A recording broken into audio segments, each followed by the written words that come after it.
Good morning, everyone. Welcome to another week of appraisal. I hope everybody had a nice weekend.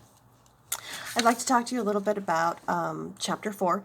It gets a little confusing and there's a lot of math in there, so it's a little difficult to explain on an online course. But Chapter 4 is about property description and appraisal math. And I really like the property description portion of this book. But however, the appraisal math does not describe how or when we utilize these formulas. So I'd like to just give you a little more information on that. Appraisers are required under USPAP, which is the Uniform Standards of Professional Appraisal Practices, to identify the legal description of the property, and that's under Rule 1.2 of the USPAP standards. And this is important because parcel maps, addresses, or even Google Maps do not fully identify a legal parcel. It doesn't describe entirely the location or the easements or the rights associated with this particular parcel. So we are required to include in each appraisal the legal description of that parcel. And what it does is it describes any of the actual physical locations of the parcel, any recorded easements, any restrictions such as CC&Rs, lot sizes sometimes, and the physical location in reference to how it was measured or how the legal description was defined. And there are three methods that we use normally when we talk about legal descriptions. The first one is a very old one that we've used for hundreds of years, and it's called meets and bounds. And meets and bounds is what we use to describe the entire outline of somebody's property by literally saying what was physically out there. So we're talking about you go to old McCormick's barn, and then you walk 30 yards to the next tree stump headed north. Then you go south 150 yards back to the stump, and then you turn around and make it back to McCormick's barn.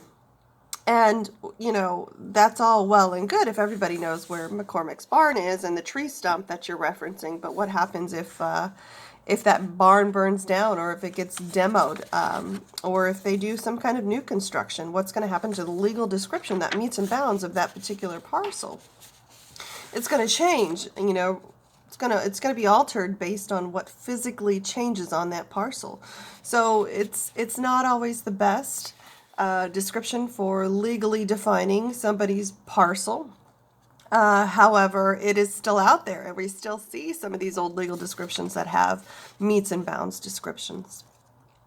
The second one is a rectangular survey system, and what this does is it uses our principal meridians and baselines established by government to physically outline the parcels of a section of land. And meridians normally go north and south, and baselines go east to west. So it establishes a square of 640 acres in each of these sections. So each section is 640 acres. And it's great on paper. It shows you that this particular township and this range within this section is defined based on this prime meridian and baseline. So it physically outlines somebody's square parcel. Again, very square and very uniform. But what's wrong with that system is that the land itself is not always square and flat and uniform. I mean, we have divots and mountains and valleys throughout the entire United States that are not flat. So it's not always 640 acres. It can definitely vary due to topography. But it's a great way of dividing up large sections of land. By using this based on the prime meridians and baselines, you take that 640 acres of each section and you can divide them down into half of a section, which would be 320 acres. Then you can divide that into half as well, so a quarter of a section. That would be 160 acres. And you can go even further than that and do an eighth of a section, and that would be 80 acres. So it's great. You can take that big 640 acre parcel, divide it into half, divide it into quarters, divide it into eighths, and you can get into these really small sections all the way down to whatever size you need. Based on, the northeast quarter of section 24, of the southwest corner of that section, of the northwest quarter of that section. So you can always break that down just by dividing whatever it's telling you. So if you have half of a section, that's going to be half of 640 acres. And then if you have another half of that section, you're going to divide it again by half. So it's really easy to figure out that particular size. And that's the rectangular survey system. The last system that we normally use, and I see the majority of the parcels in San Diego are used as far as a legal description under the lot and block system. And the lot and block system is based on a recorded map that is recorded in the assessor's office.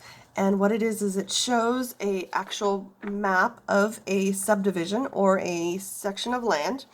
And it breaks it down into parcels based on numbers. So here's the big section of parcel map, and then within that, here's these individual parcels defined per this recorded map with the streets and easements, and sometimes even it defines lakes and mountains and boundaries that are not part of a legal ownership. It could be state owned or state assessed.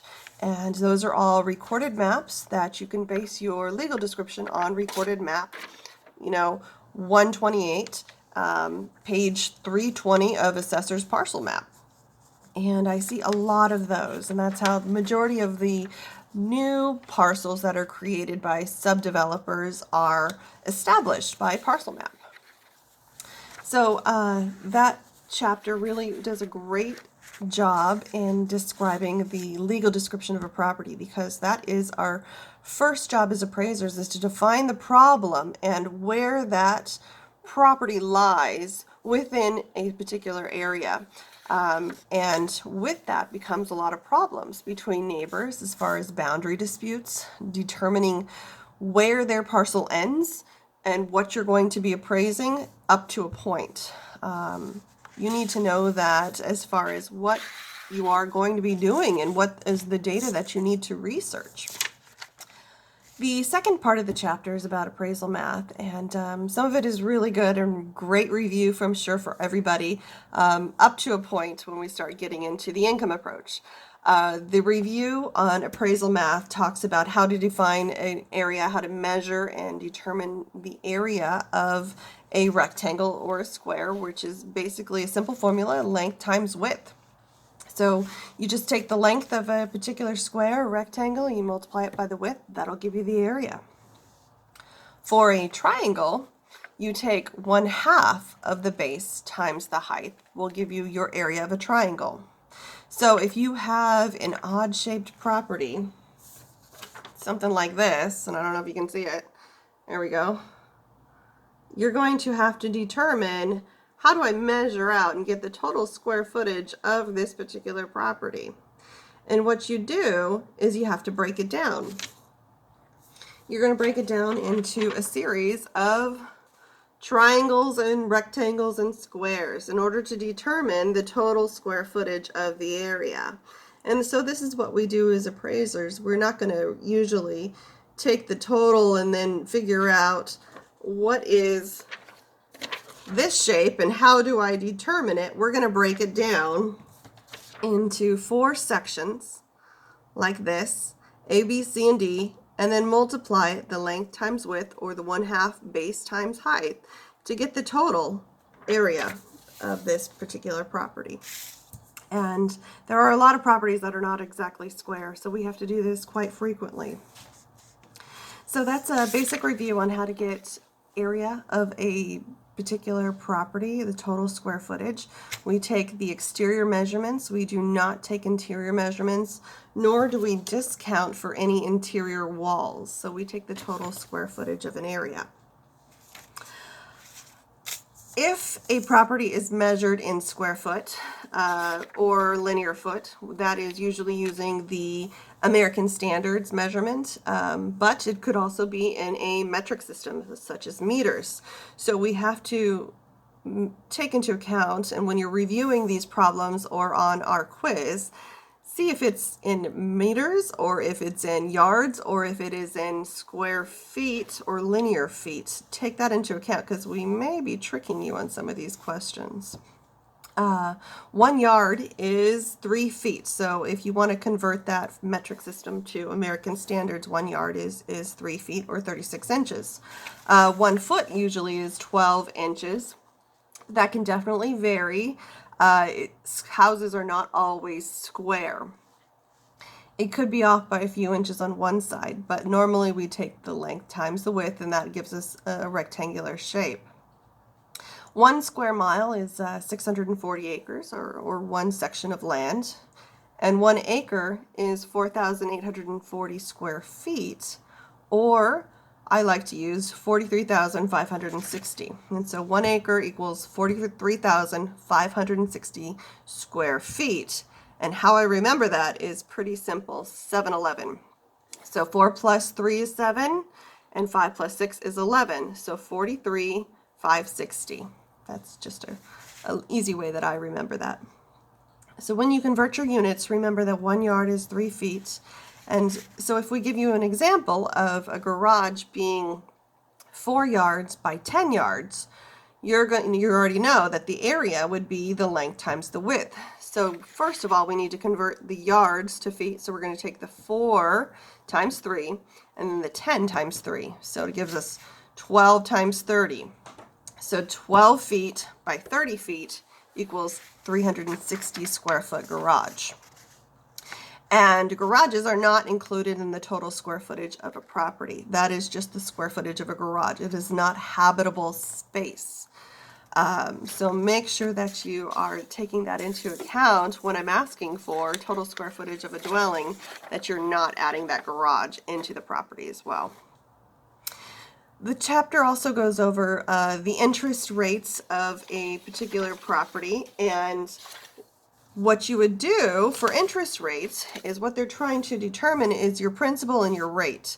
So for example, if you have a loan that is at 7.5% interest annually, and your principal amount of your mortgage is $318,000, how much interest would you pay in that first period? So what you would do is you would take the interest rate and the principal times that rate to get you how much interest you would pay annually. So you're going to take that rate of 7.5, convert it to a decimal, multiply it by 100, or move that decimal 2 places over, so it's 0.075. Multiply it by your principal of $318,000 will give you how much you pay in interest in the first year, which is $23,850 in interest in that first year at 7.5%. Compounding, you would add the time frame into that. So if you needed to know how much interest you would pay over a 5-year period, you would multiply that by the time frame as well to get how many years you would pay interest at that rate. So make sure when you're reading these questions in this chapter, you're taking into account whether or not it's annually, biannually, quarterly, or monthly. So you need to convert that to the time frame that the question is asking you. So if it says it's a biannually rate, you know that's twice a year. The capitalization rates in this section talks about how we would use that rate when we're doing the income approach to value. We use this when a property generates income, and we haven't quite gotten to that income approach chapter in this book, but it likes to give you a little sample of what's to come and what mathematical features you're going to be using. And capitalization rates are the rate or the ratio that we use that converts the income stream into value. And I like to use this model. It's pretty simple. Value over rate times interest. So if you are given two of the three values here, it's pretty easy to figure out the missing one. So if you're giving the value and you're given the income, you know that you're looking for the rate. If you're given the rate and the income, you know you're looking for the value. So your income divided by your rate gives you your value, or your value divided by your income gives you your rate. If you're looking for the income, you use the value times the rate to get the income. So that is a simple way of looking at capitalization rates. We're going to get to that a little more in detail in our income approach to value. The other mathematical feature that you do have to recognize is the gross income multiplier. And that is used when you're valuing a residence that generates rental income. Capitalization rates is any type of rate that generates, or any type of income approach that generates some kind of income. But a gross income multiplier is basically when you talk about generating rent income. And same inverse relationship, you're going to use your income times your multiplier to get your value. Or if you're given your value, you're going to give your value divided by your multiplier to give you your income. So it's a very good way of looking at multiple appraisal units, such as a apartment building, or multiple storefronts that generate only rental income and not any other type of additional income. So you're going to use either your capitalization rate if you're going to give a ratio, or you're going to use your gross income multiplier if you're given only rents. So I hope that makes sense to you, and I hope you've enjoyed this chapter. We'll look forward to hopefully talking to you next week. Have a good day. Bye, everyone.